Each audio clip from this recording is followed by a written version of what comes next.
Halo, perkenalkan nama saya Putri Ashari, NPM 190101010185 dari grup PGA 4. Di sini saya akan menjelaskan tentang materi puisi dan juga cerpen. Kita masuk ke puisi. Metode yang saya gunakan adalah metode picture and picture. Alasan saya menggunakan metode ini adalah saya ingin melatih keterampilan siswa menyampaikan apa yang dilihat di dalam gambar dan diamati, lalu siswa diarahkan untuk menulis puisi tentang gambar yang akan dilihatnya. Media yang saya gunakan adalah media gambar, contohnya poster atau buku cerita.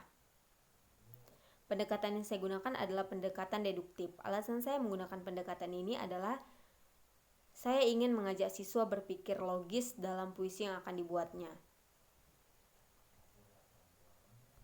Pengertian puisi. Menurut Kamus Besar Bahasa Indonesia, puisi atau sajak merupakan ragam sastra bahasa serta terikat oleh irama, matra, rima, serta menyusun larit dan bait.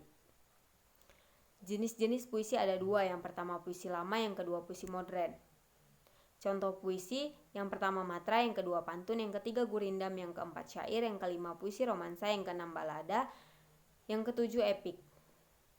Langkah-langkah menulis puisi, yang pertama menentukan topik, yang kedua menentukan kata kunci, yang ketiga menentukan ide pokok, yang keempat menuangkan ide-ide pokok, yang kelima mengembangkan puisi seindah mungkin.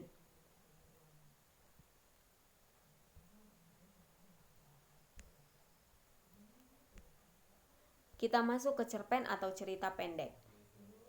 Metode yang saya gunakan adalah metode ceramah. Alasan saya menggunakan metode ini karena metode ini yang paling efektif digunakan untuk mengajarkan tentang cerpen. Yang kedua, saya menggunakan media gambar, contohnya poster atau buku cerita. Pendekatan yang saya gunakan adalah pendekatan konsep. Alasan saya menggunakan pendekatan ini karena saya sebagai calon pendidik akan mengajarkan atau menunjukkan materi kepada siswa dan membimbing siswa supaya bisa menulis puisi atau cerpen melalui gambar yang saya tunjukkan atau materi yang saya berikan. Pengertian cerpen. Cerpen merupakan singkatan dari cerita pendek, jenis karya sastra berbentuk prosa yang secara ringkas serta menceritakan suatu fiktif yang berpusat pada satu tokoh. Jenis ciri-ciri cerpen. Jumlah kata dalam cerpen tidak lebih dari 1000. Konteks cerita memberikan kesan mendalam bagi para pembaca. Dalam satu cerpen hanya menceritakan satu hal. Fungsi cerpen. Fungsi rekreatif, fungsi estetis, fungsi didaktif, fungsi moralitas, dan juga fungsi religiulitas. Jenis-jenis cerpen ada dua, yang pertama cerpen pendek, yang kedua cerpen sedang.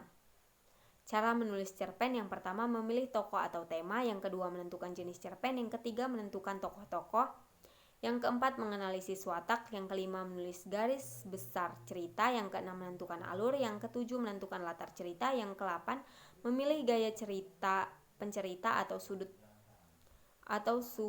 pandang, yang ke-9 memilih diksi yang sesuai, yang ke-10 membuat kerangka sesuai alur, yang ke-11 memperhatikan unsur intrinsik dan ekstrinsik, yang ke-12 mulai menyusun cerpen dengan memperhatikan padu tidaknya antara kalimat, yang ke-13 memberikan judul yang paling sesuai dengan cerpen yang telah dibuat.